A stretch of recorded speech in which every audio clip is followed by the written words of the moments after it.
पुरातत्व खोजों के विशाल इतिहास में कुछ निष्कर्ष ऐसे हैं जो अविश्वसनीय रूप से हैरान करने वाले हैं और वैज्ञानिकों को भ्रमित करते रहते हैं। प्राचीन सभ्यताओं और उनके अवशेषों के अध्ययन ने अतीत के कई रहस्यों को उजागर किया है, लेकिन ऐसे क्षण भी आते हैं जब हमें ऐसी कलाकृतियां और संरचनाएं मिलती हैं जो हमारी समझ से परे होती हैं। ये वीडियो आपको इनमें से कुछ रहस्यमय पुरातात्विक खोजों का पता लगाने की यात्रा पर ले जाएगा, जिनमें से प्रत्येक का अपना रहस्य है जिसने विशेषज्ञों को अपना सिर खुजलाने पर मजबूर कर दिया है। साथ मिलकर हम इन अजीब कलाकृतियों की कहानियों और उनके द्वारा उठाए गए सवालों को उजागर करेंगे और उन गहरे रहस्यों पर प्रकाश डालेंगे जो अभी भी वैज्ञानिकों के लिए फैली बने हुए हैं। Nazca lines. दक्षिणी पेरू में नाज़का पठार के रेगिस्तानी तल में उकेरी गई विशाल प्राचीन जियोग्लिफ्स की एक श्रृंखला है। ये डिजाइन लगभग 19 वर्ग मील यानी 50 वर्ग किलोमीटर के क्षेत्र को कवर करते हैं। ऐसा माना जाता है कि इनका निर्माण नाज़का लोगों द्वारा 500 ईसा पूर्व और 500 ईस्वी के बीच किया गया था। आकृतियों में पक्षी, मकड़ियों और बंदरों जैसे जानवरों के साथ साथ ज्योमेट्रिक और मानवीय आकृतियां भी शामिल हैं। एक्सटेंसिव रिसर्च के बावजूद वैज्ञानिक अभी भी नाज़का लाइन्स के पीछे के उद्देश्य से चकित हैं। एक सिद्धांत यह है कि रेखाएं एक खगोलीय कैलेंडर के रूप में कार्य करती हैं, जिसमें कुछ फिगर्स वर्ष के निश्चित समय में खगोलीय पिंडों की स्थिति के साथ अलाइन होते हैं। एक अन्य सिद्धांत से पता चलता है कि डिजाइनों का उपयोग धार्मिक अनुष्ठानों या तीर्थ यात्रा के रूप में किया जाता था। नाज़का लाइन्स के सबसे दिलचस्प पहलुओं में से एक यह है कि कैसे नाज़का लोगों ने आधुनिक तकनीक के बिना इतनी सटीकता के साथ इतने बड़े जटिल डिजाइन बनाए। डिजाइन इतने बड़े हैं कि उन्हें केवल आसमान से ही पूरी तरह से सराहा जा सकता है, जिससे कुछ लोगों ने अनुमान लगाया कि नाज़का लोगों के पास किसी प्रकार का हॉट एयर बलून या ग्लाइडर था। वॉयनिच हस्तलिपि।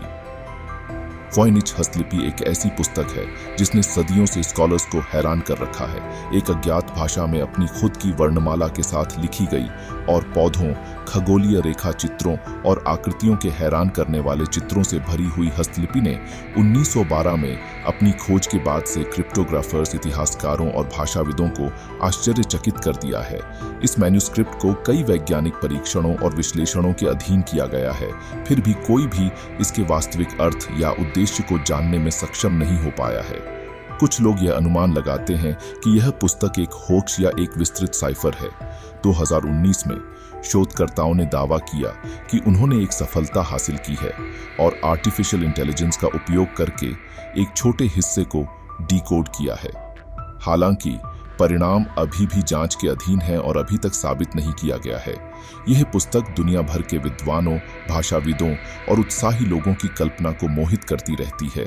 कई लोग अभी भी इसके रहस्यमय पाठ और चित्रों के पीछे के अर्थ और उद्देश्य पर विचार कर रहे हैं।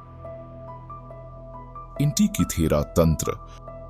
एंटिकीथेरा मैकेनिज्म एक प्राचीन ग्रीक एनालॉग कंप्यूटर है जिसे 1901 में ग्रीस के तट पर एंटिकीथेरा जहाज के मलबे में खोजा गया था। माना जाता है कि इस तंत्र का निर्माण दूसरी शताब्दी ईसा पूर्व में किया गया था। इसकी जटिलता के कारण इसे अब तक की सबसे रहस्यमय पुरातात्विक खोजों में से एक माना जाता है। एंटिकीथेरा तंत्र एक जटिल उपकरण है जिसमें कम से कम 30 ब्रॉन्ज गियर और अन्य घटक शामिल हैं। गियर को गति में सेट करने के लिए हैंड क्रैंक को घुमाकर तंत्र को संचालित किया जाता था।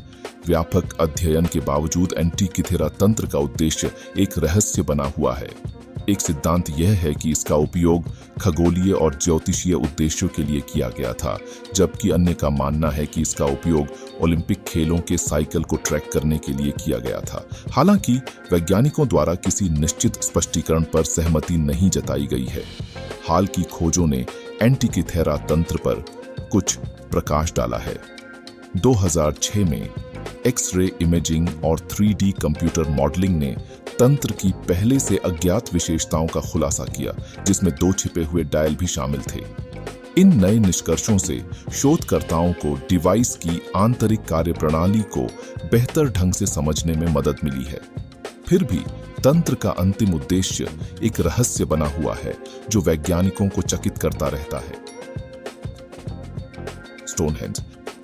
स्टोनहेंज इंग्लैंड में स्थित एक आकर्षक मॉन्यूमेंट है जो सदियों से रहस्य में डूबा हुआ है। इस स्थल में 25 टन वजन के विशाल खड़े पत्थरों का एक चक्र शामिल है जो 5000 साल पहले वहां रखे गए थे। ये पत्थर इस तरह क्यों और कैसे रखे गए थे, यह सवाल पीढ़ियों से वैज्ञानिकों और पुरातत्वविदों को हैरान करता रहा है। स्टोनहेंज के उद्देश्य को समझाने के लिए खगोलीय वेधशाला से लेकर धार्मिक स्थल या कब्रिस्तान तक कई सिद्धांत प्रस्तावित किए गए हैं। कुछ लोग यह भी अनुमान लगाते हैं कि पत्थरों में रहस्यमय या उपचार गुण होते हैं। रहस्य को सुलझाने के कई प्रयासों के बावजूद किसी को भी पूरी तरह से सत्यापित नहीं किया जा सका है। हालांकि 2020 में शोधकर्ताओं ने एक दिलचस्प खोज की जिसने साइट पर नई रोशनी डाली। उन्होंने स्मारक के चारों ओर गड्ढों के एक घेरे का पता लगाया जिसमें लकड़ी के बड़े खंभे हो सकते थे, जिससे यह सिद्धांत सामने आया कि यह स्थल पहले की तुलना में बहुत बड़ा और अधिक जटिल था। लेकिन स्टोनहेंज से जुड़ा रहस्य हर गुजरते साल के साथ और गहरा होता जा रहा है। कुछ लोगों ने यह भी सुझाव दिया है कि एक्स्ट्रा टेरेस्ट्रियल बीइंग्स ने इस स्थल का निर्माण किया है और पत्थरों में अलौकिक शक्तियां हैं। आपको क्या लगता है, इसे क्यों बनाया गया होगा? क्रिस्टल खोपड़ी या द क्रिस्टल स्कल्स। कुख्यात क्रिस्टल खोपड़ी। ये रहस्यमय कलाकृतियां बहुत अटकलों और साजिश का विषय रही हैं।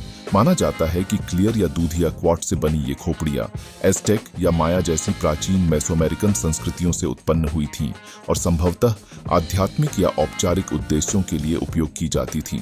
लेकिन असली सवाल यह है कि क्या इन खोपड़ियों में अलौकिक शक्तियां या पारलौकिक क्षमताएं हैं?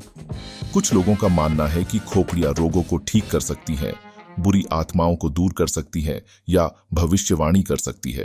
दूसरों ने अनुमान लगाया है कि खोपड़ियों को एक्स्ट्रा टेरेस्ट्रियल बीइंग्स द्वारा पृथ्वी पर लाया गया था। आपको इन खोपड़ियों वाली इंडियाना जोन्स फिल्म याद होगी।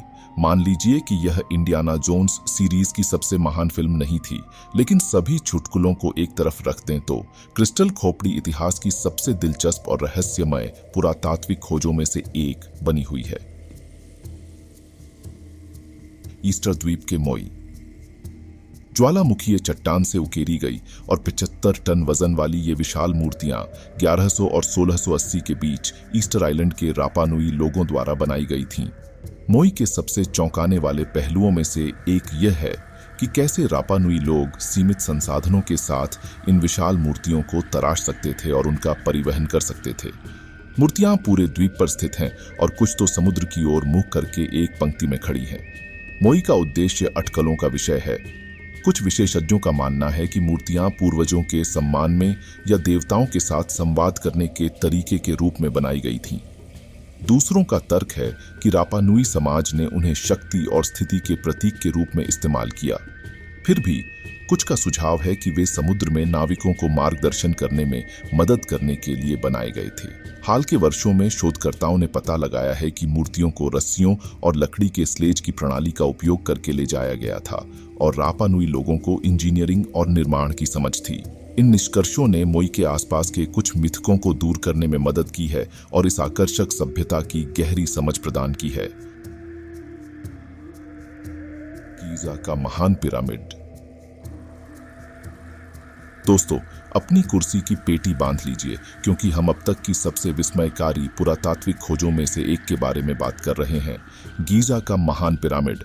मिस्र में ये मजेस्टिक संरचना 4500 साल पहले बनाई गई थी और आज भी हमें आश्चर्यचकित कर देती है। महान पिरामिडों का निर्माण फेरो और उनके सहयोगियों के लिए कब्रों के रूप में किया गया था, लेकिन इन विशाल संरचनाओं को इतनी प्रिसीजन और एक्यूरेसी के साथ कैसे बनाया गया, यह एक रहस्य बना हुआ है। कुछ लोगों ने अनुमान लगाया है कि इन्हें उन्नत तकनीक या यहाँ तक कि अलौकिक सहायता की मदद से बनाया गया था, लेकिन वह सब नहीं है। कुछ का मानना है कि इन्हें तारों के मैप या कॉस्मिक एनर्जी जनरेटर के रूप में डिजाइन किया गया था। अन्य लोग अनुमान लगाते हैं कि पिरामिडों का निर्माण पृथ्वी के चुंबकीय क्षेत्र की शक्ति का उपयोग करने या विशाल मात्रा में प्राचीन ज्ञान को संग्रहित करने के लिए किया गया था। इन महान पिरामिडों के विशाल पैमाने और जटिलता ने कई लोगों को यह विश्वास दिलाया है कि वे सिर्फ कब्रों से कहीं अधिक हैं। हाल की खोजों जैसे कि पिरामिडों के भीतर छिपे हुए कक्ष और सुरंगों ने उनके आसपास के रहस्य को और बढ़ा दिया है। Baghdad battery. बगदाद बैटरी एक उल्लेखनीय पुरातात्विक खोज है जो वैज्ञानिकों और इतिहासकारों को समान रूप से आश्चर्यचकित करती है। यह प्राचीन उपकरण जो 250 ईसा पूर्व का माना जाता है, इसमें एक मिट्टी का घड़ा, एक तांबे का सिलेंडर और एक लोहे की छड़ होती है, जिसे अम्लीय पदार्थ से भरने पर एक छोटा विद्युत प्रवाह उत्पन्न करने के लिए व्यवस्थित किया जाता है। एक साधारण उपकरण होने के बावजूद इसका वास्तविक उद्देश्य रहस्य में छिपा हुआ है। विद्वानों ने वर्षों से विभिन्न सिद्धांत प्रस्तुत किए हैं, जिसमें सुझाव दिया गया है कि इस उपकरण का उपयोग इलेक्ट्रोप्लेटिंग के लिए एक चिकित्सा उपकरण के रूप में या धार्मिक समारोह के लिए किया जाता था। इसके अलावा कुछ विद्वानों का मानना है कि बगदाद बैटरी इतिहास में लुप्त हो चुकी एक बड़ी, अधिक जटिल प्रणाली का हिस्सा थी। दूसरों ने अनुमान लगाया है कि इसका उपयोग प्रारंभिक इलेक्ट्रोथेरेपी के रूप में किया जाता था, जिसमें बिजली से बीमारियों का इलाज किया जाता था। बगदाद बैटरी ने विचित्र सिद्धांतों को भी प्रेरित किया है, जैसे कि यह विचार कि इसका उपयोग एक्स्ट्रा टेरेस्ट्रियल बीइंग्स के साथ कम्युनिकेट करने के लिए किया गया था। पेरी रीस नक्शा। पेरी रीस नक्शा 20वीं सदी की शुरुआत में खोजा गया एक प्राचीन नक्शा है और माना जाता है कि यह 16वीं सदी की शुरुआत का है। जो चीज पेरी रीस नक्शे को इतना उल्लेखनीय बनाती है वह यह है कि यह यूरोप, अफ्रीका और दक्षिण अमेरिका की तटरेखाओं को सटीकता के स्तर के साथ चित्रित करता है, जो इसके निर्माण के समय असंभव प्रतीत होता था। यह नक्शा अंटार्कटिका के समुद्र तट को शामिल करने के लिए भी उल्लेखनीय है, एक ऐसा महाद्वीप जिसे सदियों बाद तक खोजा नहीं जा सका था। पेरी रीस नक्शे की उत्पत्ति रहस्य में डूबी हुई है और इसका उद्देश्य बहुत बहस का विषय बना हुआ है। कुछ विशेषज्ञों का मानना है कि इसे नाविकों के लिए नौवहन सहायता के रूप में बनाया गया था, जबकि अन्य का मानना है कि इसका उद्देश्य औपचारिक या धार्मिक उद्देश्यों के लिए था। हालांकि जो चीज पेरी रीस मानचित्र को वास्तव में दिलचस्प बनाती है वह इस पर दिखाई देने वाले रहस्यमय चिन्ह हैं। कुछ लोगों ने सुझाव दिया है कि ये चिन्ह गणित और खगोल विज्ञान का उन्नत ज्ञान रखने वाली एक प्राचीन सभ्यता के प्रमाण हैं। इसके विपरीत अन्य लोग अनुमान लगाते हैं कि वे एक कोड या गुप्त भाषा हैं। क्या पेरी रीस नक्शा प्राचीन ज्ञान का प्रमाण है या एक धोखा है, यह देखना अभी बाकी है। फिर भी यह प्राचीन कलाकृति दुनिया भर में लोगों की कल्पनाओं को मोहित करती रहती है और सबसे रोमांचक और रहस्यमय पुरातात्विक खोजों में से एक बनी हुई है। राजा तूतनखामुन का मकबरा। 1922 में राजा तूतनखामुन के मकबरे की खोज पुरातत्व के क्षेत्र में एक ऐतिहासिक क्षण था। युवा फेरो की कब्र को मिस्र में वैली ऑफ द किंग्स में खोजा गया था और इसमें उसके प्रसिद्ध सुनहरे मुखौटे सहित प्राचीन कलाकृतियों का खजाना पाया गया था। मकबरे की खोज से प्राप्त ज्ञान की प्रचुरता के बावजूद राजा तूतनखामुन की मृत्यु से जुड़ा रहस्य अनसुलझा है। कुछ विशेषज्ञों का मानना है कि उनकी मृत्यु शिकार दुर्घटना के दौरान लगी चोट से हुई, जबकि अन्य का मानना है कि उनकी हत्या की गई थी। राजा तूतनखामुन के मकबरे का रहस्य और आकर्षण हमेशा की तरह मजबूत बना हुआ है। जटिल नक्काशी, विस्तृत कलाकृतियां और युवा फेरो का रहस्यमय इतिहास दुनिया भर में लोगों की कल्पनाओं को आकर्षित करता रहता है। हाल के वर्षों में ऐसी खोजें की गई हैं जो राजा तूतनखामुन के जीवन और मृत्यु पर प्रकाश डालती हैं। उदाहरण के लिए, उनके वंश की खोज, जो लंबे समय से बहस का विषय थी, आनुवंशिक विश्लेषण के माध्यम से पुष्टि की गई है। उनके ममीकृत अवशेषों के एक हालिया अध्ययन से पता चलता है कि वह एक दुर्लभ आनुवंशिक विकार से पीड़ित थे, जो संभवतः उनकी मृत्यु का कारण बना। अगर आपको ये वीडियो पसंद आई हो तो वीडियो को लाइक करें और हमारे चैनल को सब्सक्राइब करें।